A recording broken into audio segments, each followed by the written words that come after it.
Et allons maintenant à Genève où les pourparlers de paix sur la Syrie se poursuivent.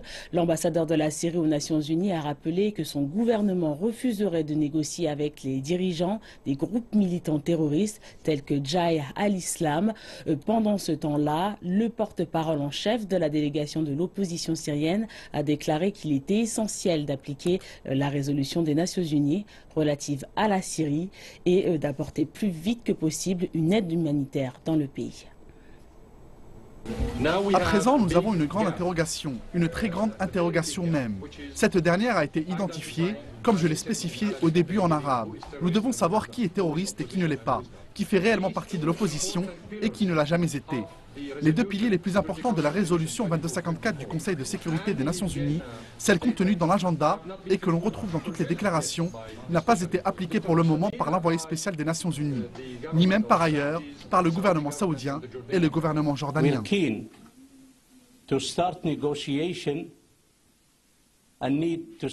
Nous sommes impatients de débuter les négociations et nous attendons de voir la communauté internationale prendre des mesures concrètes afin d'appliquer la résolution qui a été signée par 15 membres du Conseil de sécurité. Il est important pour nous de voir que l'aide humanitaire parvient réellement à nos enfants qui meurent actuellement de faim dans notre pays. L'envoyé spécial des Nations Unies pour la Syrie, Stéphane de Mistura, s'est déjà entretenu avec les dirigeants du principal groupe de la délégation de l'opposition syrienne. Après le long entretien, l'envoyé spécial a déclaré être optimiste et déterminé.